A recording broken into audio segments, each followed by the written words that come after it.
All right, let's jump into this, Kano. Look, this is a little bit less one way and more conversational because the first thing I want to talk about, I noticed that I've watched the Harley Reid stuff from afar like everyone else, and I've actually listened to your comments on it.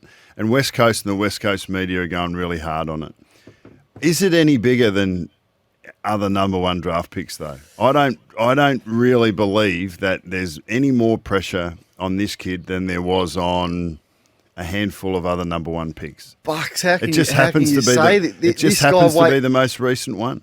No, the coverage of him has been extraordinary. Like, can you remember? We're up to 30 front or back pages. 30. Yeah, well, I think that's a little bit of the media era. I mean, if this had happened in and I think there's recency bias as well. Is it any bigger than how we were talking about Jason Horne-Francis 2 years ago?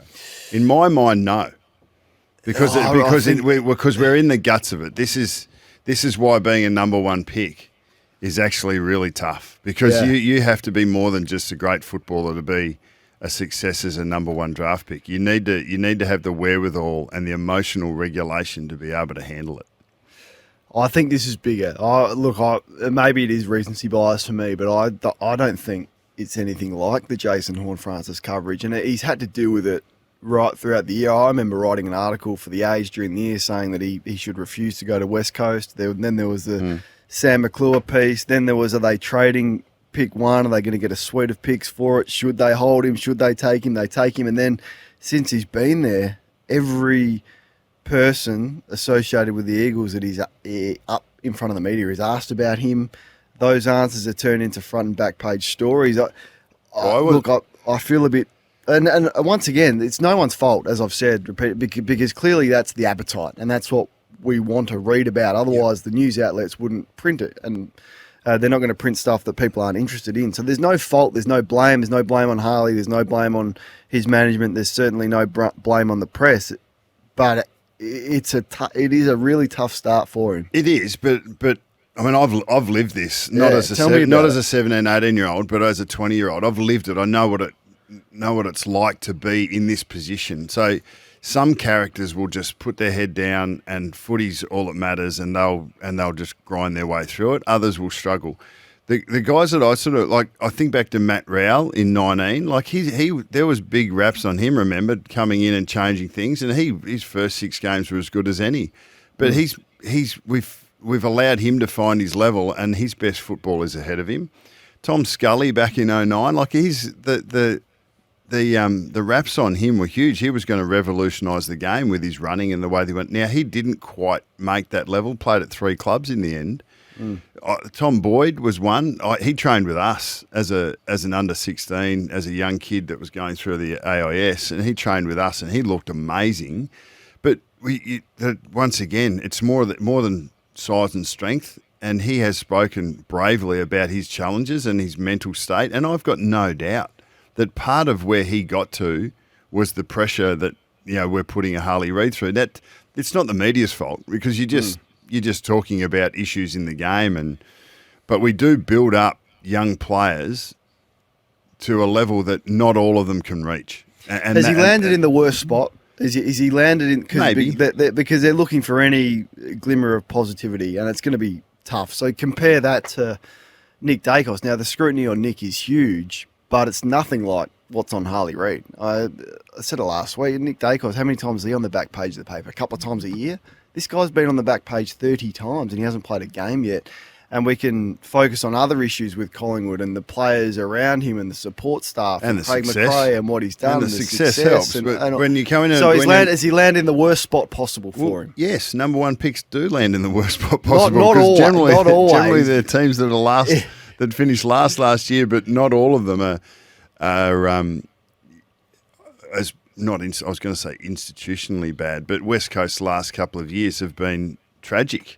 So yes, he's walking into that. They've got a success, a club that's used to success, that have been starved of it, and now you're looking to cling to something that's going to be the difference between last year and next. And quite often, it's a young talent, and on this instance, it happens to be Harley Reid. I just thought a little bit of perspective. I do think we've built it up, but I don't think we've built it up any more than most number one picks. It has got its own circumstances, but I reckon there's some recency bias in it. So that's number one. Number two for me is, and I just realised and looked on the SEN website that you've wrapped Sydney up and that you think they're stacked. Well, I agree. I think Adams and Grundy, Taylor Adams and Brodie Grundy are going to... I mean, Sydney were a grand finalist a couple of years ago. I expect them to get back up top four very easy, not easily, but quite clearly be a top four side. And I think they're probably, Collingwood and Brisbane's greatest challenger for breaking that grand final duo from last year. I think what it'll do is it'll add grunt to the inside. Adams and Grundy come in, they add grunt to the inside. So does Jordan, who played nearly exclusively on the wing, but I reckon he's an inside midfielder, so he adds to that depth. Parker becomes now a player who can go out in his retirement years, I suppose. The next couple of years, play forward, play back, play where they're needed. Goulden and Warner go a little bit, maybe a metre or two outside of the inside sort of hustle and bustle, and can have the ball brought out to them rather than going in and getting it. They can both do that, but I think they're better using their legs on the outside. I just think that Sydney have built this list over a long period of time. They were young a couple of years ago when they had a crack. They've had that challenge of coming up, and they've dropped away. But I expect them to be a real handful for everyone this year. What do you notice from the coach? It was an insight into them going with Mills as captain.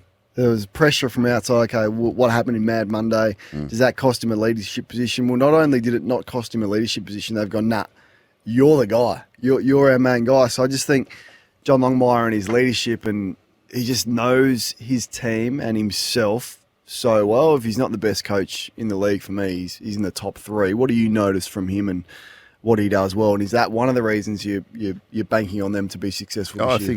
I think he's one of the most consistent people in footy, and that's an important trait of leaders, is to be consistent. He's a country boy that came up and played really well, in a successful era at North Melbourne. But I've admired the way that he's carried himself. I think Sydney as an organisation,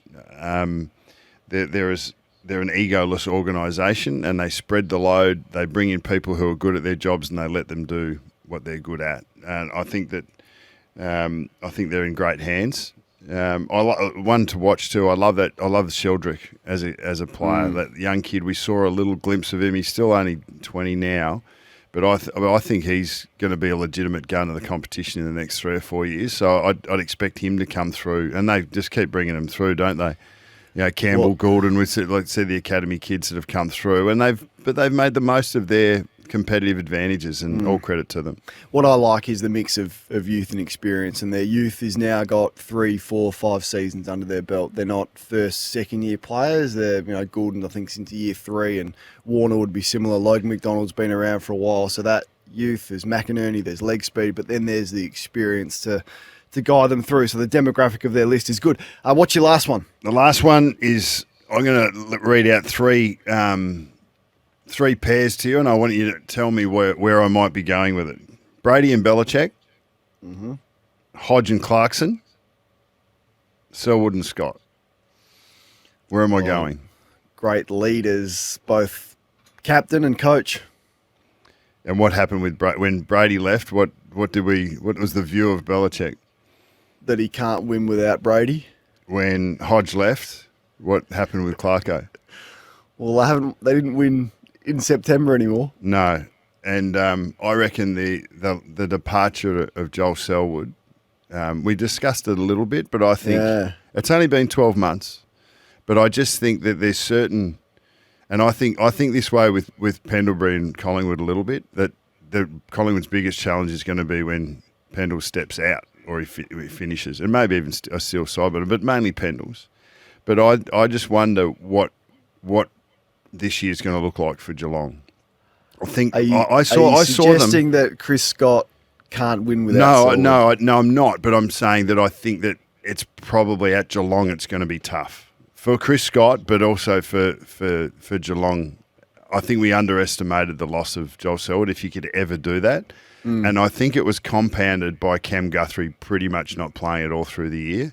But his presence is at the club. I think if Cam Guthrie has a good year next year, I think Geelong can buffer it a little bit. But I don't think you can ever replace a player, a character, a drive, an ambition, a competitiveness, and maybe Vossi and I'm not saying Voss and Lee Matthews, but I think it takes a whole heap of elements to bring a successful team together. But there's a special sauce, and I think it invariably is an on-field leader who brings a grunt and a desire and a will.